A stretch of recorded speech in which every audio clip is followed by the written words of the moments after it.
News Himachal देख रहे हैं आप और मैं हूं आपके साथ सीमा चौधरी। हिमाचल की बात में आज काफी महत्वपूर्ण मुद्दे पर बात करने वाले हैं। देखिए, समय पर भुगतान नहीं होने से हिमाचल प्रदेश में तमाम जो विकास के कार्य हैं वो लटके हुए हैं और वहीं आपको बता दें कि धीमी गति से भी काम हो रहा है। ऐसा हम नहीं कह रहे हैं, ऐसा विपक्षी दल भाजपा नेता के द्वारा जो है और पूर्व मुख्यमंत्री जयराम ठाकुर के द्वारा कही जा रही है। कुछ दिन पहले शिमला के इंदिरा गांधी मेडिकल कॉलेज में एक कैंसर मरीज की इलाज के अभाव से मौत हो गई थी, क्योंकि मरीज को लगने वाला इंजेक्शन जो है वो उपलब्ध ही नहीं था। अब मुख्यमंत्री का नालागढ़ दौरा था और ऐसे में मेडिकल डिवाइस पार्क के मुद्दे पर बात करना तो लाजमी सी ही बात है।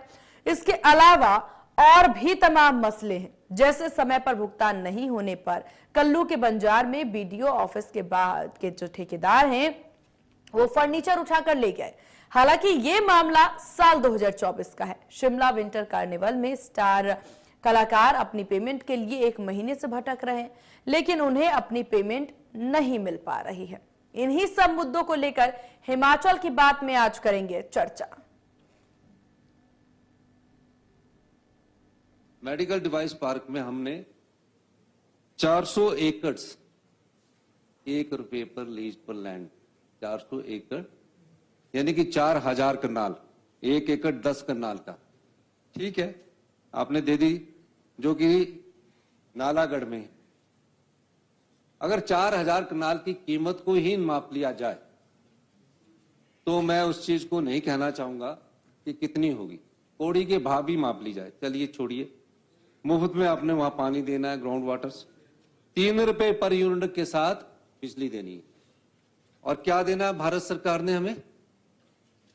उसको डेवलप करने के लिए सिर्फ 100 करोड़ रुपया, वो डेवलप हुआ। कोई इंडस्ट्री भारत सरकार नहीं भेजेगी उस मेडिकल डिवाइस पार्क में कि ये इंडस्ट्रीज यहां लगेगी, कोई नहीं भेजेगी। वो हमारे को लानी पड़ेगी। जब ये दोनों प्रोजेक्ट आए, मैं नीति आयोग के सदस्यों से मिला, मैं जो एपीआई के इंडस्ट्रियलिस्ट है उनसे भी मिला, उनसे भी बात की। हम इस प्रोजेक्ट को आगे पर लेकिन हिमाचल की शर्तों के स्वरूप के अनुसार आगे बढ़ा रहे हैं। माननीय उद्योग मंत्री जी इसमें काम कर रहे हैं, मीटिंग्स हो रही है हमारी। और जब मेडिकल डिवाइस पार्क का पता किया तो हमने कहा ये 4000 एकड़ जगह जो है, जिसमें भारत सरकार से अभी तक 100 करोड़ रुपया हिमाचल प्रदेश सरकार, हिमाचल की जनता का हम खर्च कर चुके हैं, हमारे को मिले सिर्फ 30 करोड़ रुपए और उसको अभी प्लेन करने में लगे हुए हम। चलिए, लेकिन उस दृष्टि से भी हम मेडिकल डिवाइस पार्क को बिल्डअप करेंगे, लेकिन अपनी शर्तों के साथ करेंगे जिसमें हिमाचल का हित होगा। नमस्कार, आप देख रहे हैं इंडिया न्यूज़। नालागढ़ से मैं अपने सहयोगी लवली ठाकुर के साथ मैं हूं अजय रतन। हम खड़े हैं मेडिकल डिवाइस पार्क, जो नालागढ़ से तकरीबन जो है 7-8 किलोमीटर की दूरी पर है। ये मेडिकल डिवाइस पार्क जो है, जिसका काम जो है यहाँ पर चला हुआ है। और आपको बता दें कि तकरीबन जो है 1.5-2 साल हो गए इस काम को चलते हुए। हालांकि देखा जा रहा है कि केंद्र सरकार की तरफ से जो बजट जो है वो दिया गया था, तो राज्य सरकार जो है वो अपनी तरह से जिस तरह से कार्य करवा रही है, तो कहीं ना कहीं केंद्र सरकार और राज्य सरकार की जो बीच में जो एक गैप है, उसकी वजह से कहीं ना कहीं ये मेडिकल डिवाइस पार्क बनने में जो है वो कहीं ना कहीं देरी हो रही है। डिवाइस पार्क का जो है काम काफ़ी धीमी गति से जो है वो चल रहा है। तो आपको थोड़ा सा मैं दिखा दूं कि ये कहाँ पर जो है ये डिवाइस पार्क चल रहा है और किस तरह से जो काम चल रहा है। तो आप देख सकते हैं कि यहाँ पर जो बड़ी बड़ी पहाड़ियाँ थी, जो इसको जो है ये मशीनें, जो पोपलेन और जेसीबी की मशीन से जो है इसको बिल्कुल प्लेन किया जा रहा है। कई बीघा ज़मीन है और आपको बताएं कि नालागढ़ के लिए ये बहुत अच्छी बात है कि लोगों के रोजगार के लिए कि इस तरह के जो डिवाइस पार्क जो बन रहा है, नालागढ़ के युवाओं को जो है यहाँ पर रोजगार भी मिलेगा। नालागढ़ से इंडिया न्यूज़ के लिए अजय रतन। तो चलिए कर लेते हैं अब चर्चा की शुरुआत। हमारे साथ राजीव किमटा जी कांग्रेस नेता हैं, प्रशांत शर्मा बीजेपी प्रवक्ता हमारे साथ हैं और नागेंद्र रांटा जी वरिष्ठ पत्रकार हमारे साथ हैं। आप तमाम मेहमानों का बहुत स्वागत है इंडिया न्यूज हिमाचल पर। राजीव जी, शुरुआत आप ही से करेंगे, क्योंकि मेडिकल कॉलेज की बात हो रही है और मेडिकल सुविधा कितनी ज्यादा अभाव में है वो भी हमने देखा था। एक इंजेक्शन की वजह से किसी की जान चली जाती है। इसके बाद यहाँ पर कहा जा रहा है कि हिमाचल सरकार जो है, जिनके जो पैसे बनते हैं वो पैसे आप लोग दे ही नहीं पा रहे हैं। क्या वजह है इसके पीछे? क्यों कलाकारों को पैसा नहीं मिल पा रहा? क्यों फंड की वजह से यहाँ पर काम रुके हुए हैं? आखिरकार समस्या आ रही है तो आ कहाँ रही है? नहीं, ऐसी कोई समस्या नहीं है। अगर कलाकारों के भी जो अगर फंड्स है या उनकी पेमेंट नहीं है, वो इनफैक्ट क्या कलाकार जो आते हैं वो डायरेक्टली जो है वहां पे एडमिनिस्ट्रेशन के पास नहीं, वो थ्रू किसी ना किसी चैनल से आते हैं। तो जब तक बिल्स वगैरह सबमिट नहीं होते तब तक आपकी पेमेंट नहीं होती। उसी वजह से जो कलाकार है, अदरवाइज बाकी कलाकार के, अगर शिमला की बात करें, आप कुल्लू दशहरा की बात करें, मनाली कार्निवल हुआ, तो पेमेंट सबकी होगी, चाहे धर्मशाला में हुआ, ऐसा नहीं है। हाँ, एक आधा केस हो सकता है क्योंकि उसमें कई बार क्या होता है कि आपका जो कलाकार है वो डायरेक्टली जो एडमिनिस्ट्रेशन से लिंक नहीं होता, वो कहीं ना कहीं बीच का जो रास्ता में होता है, कोई उनका आगे जो मैनेजर होता है वो मैनेज करता है, पर बिल्स वगैरह नहीं दिए होते, इसलिए पेमेंट रुकती है। अदरवाइज जितने भी अभी इससे जितने भी कार्यक्रम हुए हैं, चाहे विंटर कार्निवल मनाली में हुआ, चाहे शिमला में कार्निवल हुआ, चाहे कुल्लू में दशहरा, बहुत बड़ा दशहरा जो हमारा इंटरनेशनल दशहरा होता है, उसकी पेमेंट सबकी क्लियर है, ऐसा कुछ नहीं है। अब एक आधा अगर केस है, एक जगह पर ठेकेदार यहाँ पर कर्मचारी जो है ऑफिस से, कार्यालय से सिस्टम उठा करके लेकर के जा रहे हैं, सामान उठा करके ले जा रहे हैं क्योंकि आप पैसे नहीं दे पा रहे हैं उन्हें। वो देखिए, कहीं ना कहीं इंडिविजुअल चीज हो सकती है, वहां पे लोकल एडमिनिस्ट्रेशन की कमी हो सकती है, सरकार की कोई कमी नहीं है। वहाँ वीडियो की कमी हो सकती है कि उनके बंजार का जो केस हुआ, वहां पे बिल सबमिट किए थे, है ना, ये बंजार की बात है। अल्टीमेटली उसमें सरकार की तरफ से कमी नहीं है, सरकार की तरफ से पैसा आ रहा है, लेकिन वहां पे जो ठेकेदार है और जिसने बिडिंग किया है और वीडियो है, उनके बीच में क्या है, वो चीज है, उसको लेकर सरकार जो है, और जहां भी ठेकेदार है उनको पेमेंट मिल रही है। अब बाकी तो छोड़े, आप जो पिछली बारी की सरकार है वो तो देनदारी दे गई हमें। जो पिछली बीजेपी की सरकार थी, जो ठेकेदार थे, उनकी पेमेंट तो बीजेपी सरकार। और मेडिकल डिवाइस पार्क के बारे में क्या कहेंगे आप? मेडिकल डिवाइस पार्क के बारे में क्या कहेंगे आप? मेडिकल डिवाइस पार्क के बारे में बिल्कुल जैसे माननीय मुख्यमंत्री ने कहा कि हिमाचल के हितों के साथ खिलवाड़ नहीं किया जाएगा, और उसके लिए अग्रसर भी है माननीय मुख्यमंत्री। इतना ही नहीं, पिछली सरकार ने जो था, अब समझ लीजिए कि तकरीबन 400 एकड़ यानी कि 4000 कनाल, बहुत बोलने को बहुत कम लग रहा है, लेकिन जब एरिया ऑफ देखेंगे तो ऑपरेशन ऑफ एरिया कितना बड़ा है, मात्र 1 रुपए में, वो भी किसी आप कहीं कहीं प्राइवेट इंडस्ट्री को देंगे। हिमाचल प्रदेश को क्या मिलेगा? हिमाचल प्रदेश को सिर्फ लेबर मिलेगी, आपके जो कोई डॉक्टर्स, क्योंकि उनका जो कंपनी की करोड़ों की पेमेंट अटकी हुई है सर, काम रुका हुआ है वहां पे। काम किस लिए रुका है? पेमेंट ना होने की वजह से। सरकार ने 100 करोड़ रुपया केंद्र सरकार ने हिमाचल प्रदेश सरकार को देना था। हिमाचल प्रदेश सरकार ने तो पैसा इस्तेमाल कर लिया, लेकिन केंद्र सरकार से आया 30 करोड़ रुपया। अब समझ लीजिए कि जमीन भी हिमाचल प्रदेश की, पैसा भी हिमाचल प्रदेश खर्च रहा है, और अल्टीमेटली फायदा किसी और को। तो एटलीस्ट कम से कम माननीय मुख्यमंत्री का साफ कि इसको मेडिकल पार्क, डिवाइस पार्क के काम करेंगे, लेकिन हिमाचल प्रदेश की सरकार की शर्तों पर और हिमाचल प्रदेश के हितों को बेचा नहीं जाएगा। इतना नहीं, आप इससे पहले भी कुछ 3-4 पावर प्रोजेक्ट है, चनन पावर प्रोजेक्ट है, जहां बीजेपी के लोगों ने ठीक है प्रशांत शर्मा जी, इतना ठीक है प्रशांत शर्मा जी नमस्कार। नमस्कार सर, आप लगातार सुन रहे हैं यहाँ पर राजीव जी को। उनके द्वारा कहना है कि सरकार की तरफ से किसी तरह की कोई कमी नहीं है, कोई चूक नहीं है। वहां पर 4 समस्याएं हमारे द्वारा गिनवाई गई है और उन तमाम समस्याओं का कोई ना कोई तर्क देते जरूर नजर आ रहे हैं। कांग्रेस पार्टी के प्रवक्ताओं की अपनी कुछ मजबूरियां हो सकती है कि क्या कारण है कि आज बिना तथ्यों की बात कर रहे हैं। मेडिकल डिवाइस हिमाचल जैसे छोटे प्रदेश को मिलना अपने आप में बहुत बड़ी बात है। आदरणीय मोदी जी की सरकार ने पूरे देश में कुछ एक ऐसे राज्य थे जिनको ये बड़े बड़े प्रोजेक्ट मिले, चाहे वो मेडिकल डिवाइस पार्क हो, चाहे ड्रग फार्मा हो। इस प्रकार के बड़े ही जबरदस्त प्रोजेक्ट हिमाचल प्रदेश को पिछली सरकार में मिले, परंतु एक दुर्भाग्य है, आज किमटा जी की बातें सुनकर हंसी आती है कि ये किन चीजों के ऊपर पर्दा डाल रहे हैं। भाई आपके पास, आप कहते हैं कि ठेकेदार फर्नीचर लेके ले गया तो वहां पे वीडियो की कमी है। अरे वीडियो को सरकार ही पेमेंट करेगी ना। आज हिमाचल प्रदेश के हजारों लाखों ठेकेदारों की पेमेंट फंसी हुई है। आप 10,000 से ऊपर आप आज हिमाचल सरकार उनकी पेमेंट देनदारियां देने में सक्षम नहीं है। आप बात करते हैं, आज अगर केंद्र सरकार पैसे दे रही है तब जाके आप कर्मचारियों और पेंशन और वेतन देने की स्थिति में है। इस प्रकार का वित्तीय कुप्रबंधन और ऊपर से दोषारोपण। लेकिन 100 करोड़ को लेकर के उनके द्वारा कहना है कि 100 करोड़ की ये पूरी जो अमाउंट है वो केंद्र सरकार की तरफ से शायद उन्हें नहीं मिली है। आएंगे किमटा साहब आपके पास आएंगे। मैं एक बात कहता हूं कि पिछले दिनों केंद्रीय बजट पेश हुआ, आदरणीय मुख्यमंत्री सुक्खू जी को या तो ये बजट पढ़ा नहीं था, पहले उनकी स्टेटमेंट आई कि केंद्र सरकार को हिमाचल के लिए रेलवे प्रोजेक्ट देने चाहिए, लेकिन इस प्रोजेक्ट में हमें कुछ नहीं मिला। जब कुछ लोगों ने बजट पढ़ के उनके सुनाया कि 2700 करोड़ के आसपास की राशि जो है हिमाचल प्रदेश की अलॉट हुई है, उसके बाद उनका संबोधन आता है कि हम एक भी पैसा जो है रेलवे प्रोजेक्ट के लिए नहीं देंगे। अरे भाई, इस प्रकार से सरकारें चलती हैं, इस प्रकार से विकास होता है। आपको सहयोग करना चाहिए। इतने बड़े बड़े प्रोजेक्ट आपकी 70 साल तक, लगभग इतने समय तक हिमाचल प्रदेश में कांग्रेस पार्टी की सरकारें रही, इनके मुख्यमंत्री रहे, 1 इंच भी के रेलवे का प्रोजेक्ट नहीं बढ़ सका आगे। माननीय नरेंद्र भाई मोदी जी के नेतृत्व में हिमाचल प्रदेश की पिछली सरकार के कारण और हिमाचल प्रदेश के जितने सांसद आज दिल्ली संसद में हिमाचल प्रदेश को रिप्रेजेंट कर रहे हैं, उनकी मेहनत से आज हमें 2700 करोड़ का रेलवे बजट अलॉट हुआ है। परंतु मुख्यमंत्री जी हिमाचल प्रदेश के विकास के लिए पैसे नहीं दे सकते। वे अपने इनके लिए सीपीएस जरूरी है, हिमाचल प्रदेश का विकास जरूरी नहीं है। एक जवाब केवटा साहब आपसे, उसके बाद नागेंद्र जी आपके पास आएंगे। राजीव जी, क्योंकि लगातार आप लोगों के द्वारा पहले कहना होता है कि केंद्र सरकार के द्वारा कोई सहयोग नहीं किया जाता है। जब 2023 में यहाँ पर मेडिकल डिवाइस पार्क का शिलान्यास जो है वो पीएम के द्वारा किया जाता, आएंगे आप ही से सवाल पूछ रही हूं मैं, उनके द्वारा किया जाता है, एक बजट अलॉट करने की बात कही जा रही है, और इसके बाद भी अगर वो बजट ग्रांट होने के बाद भी अगर ऐसी स्थितियां नजर आएगी तो आखिरकार जनता क्या समझे और क्या समझना उन्हें चाहिए, आप बताइए। पहले तो मैं जवाब देना चाहूंगा बीजेपी के प्रवक्ता के भाई का कि अल्टीमेटली अगर केंद्र सरकार हिमाचल प्रदेश को अगर पैसा दे रही है तो कोई एहसान नहीं कर रही है, वो हिमाचल प्रदेश का हक है। इतना नहीं, हिमाचल प्रदेश के हक पे बैठी केंद्र सरकार, जो आज भी कई हजार करोड़ रुपए जो निकाल के बैठी, जो देने का नाम नहीं है। उतना ही नहीं, उसके ऊपर आप हिमाचल प्रदेश के ऊपर जो और कुछ फंड न ले, कैपिंग लगा देते।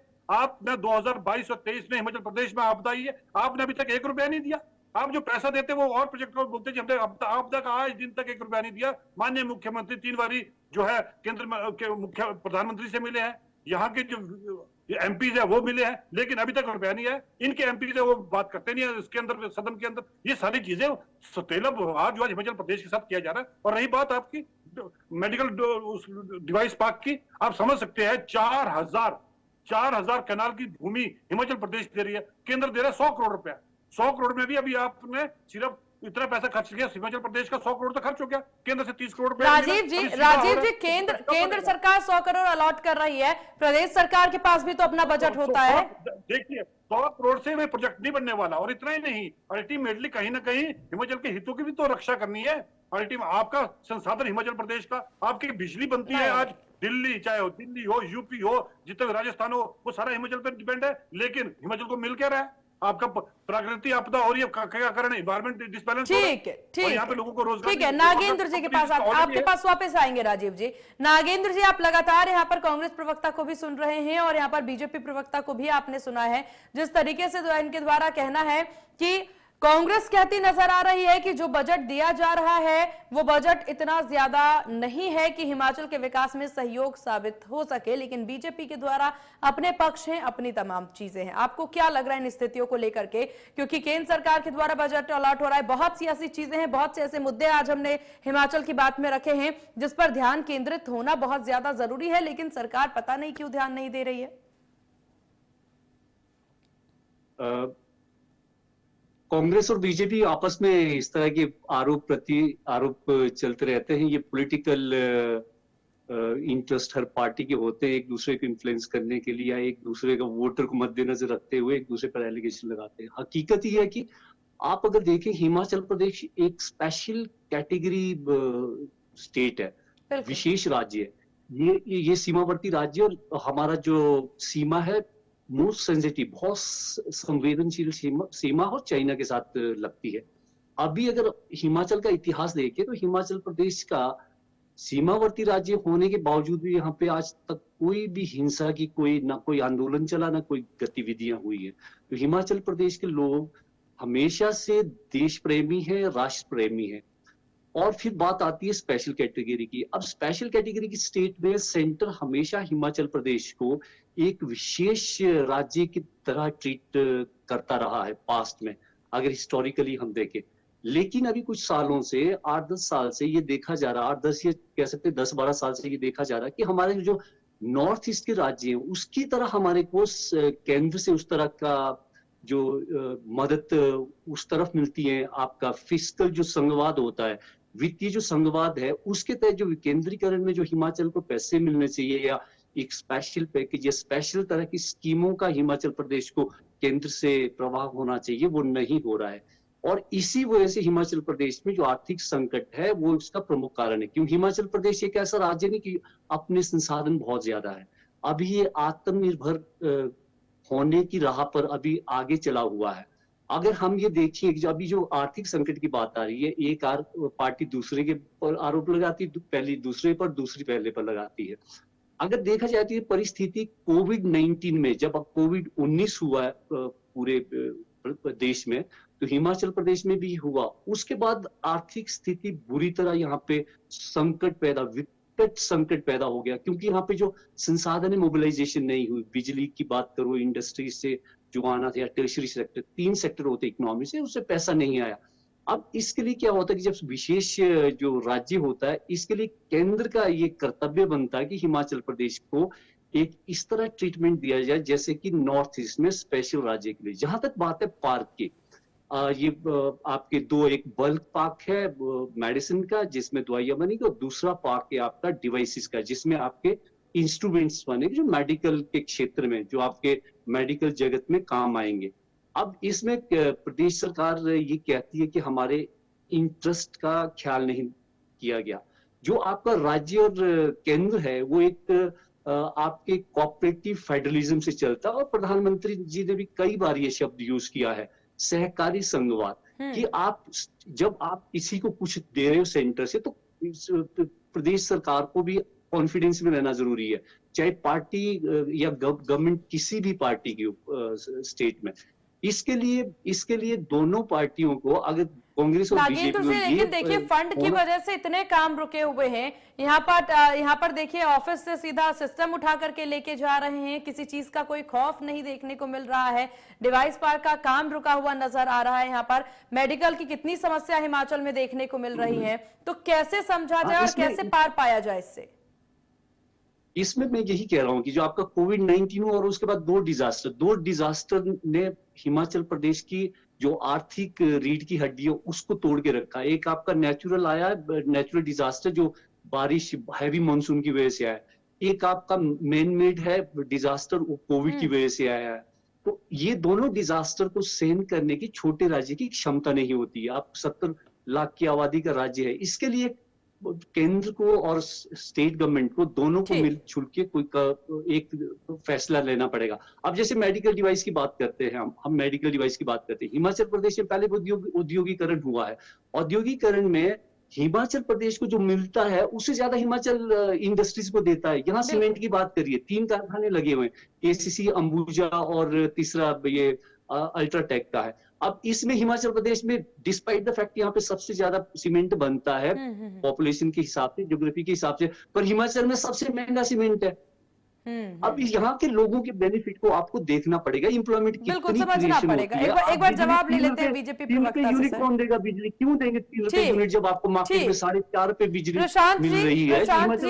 यहाँ पर देखिए नागेंद्र जी के द्वारा भी ये कहना है, और अभी राजीव जी भी हालांकि यही चीज कहते नजर आए थे कि केंद्र के सहयोग की हिमाचल को बहुत ज्यादा जरूरत है। केंद्र में सरकार आपकी है। देखिए, मैं बड़े स्पष्ट शब्दों में कहना चाहता हूं, जिस प्रकार से बार बार कांग्रेस पार्टी के नेता, मुख्यमंत्री और इनके प्रवक्ता जिस प्रकार से आरोप लगा केंद्र सरकार के ऊपर कि केंद्र सहयोग नहीं कर रहा है, सालाना 10,500 करोड़ से ऊपर की राशि तय है कि कांग्रेस प्रदेश को केंद्र से आएगी ही आएगी।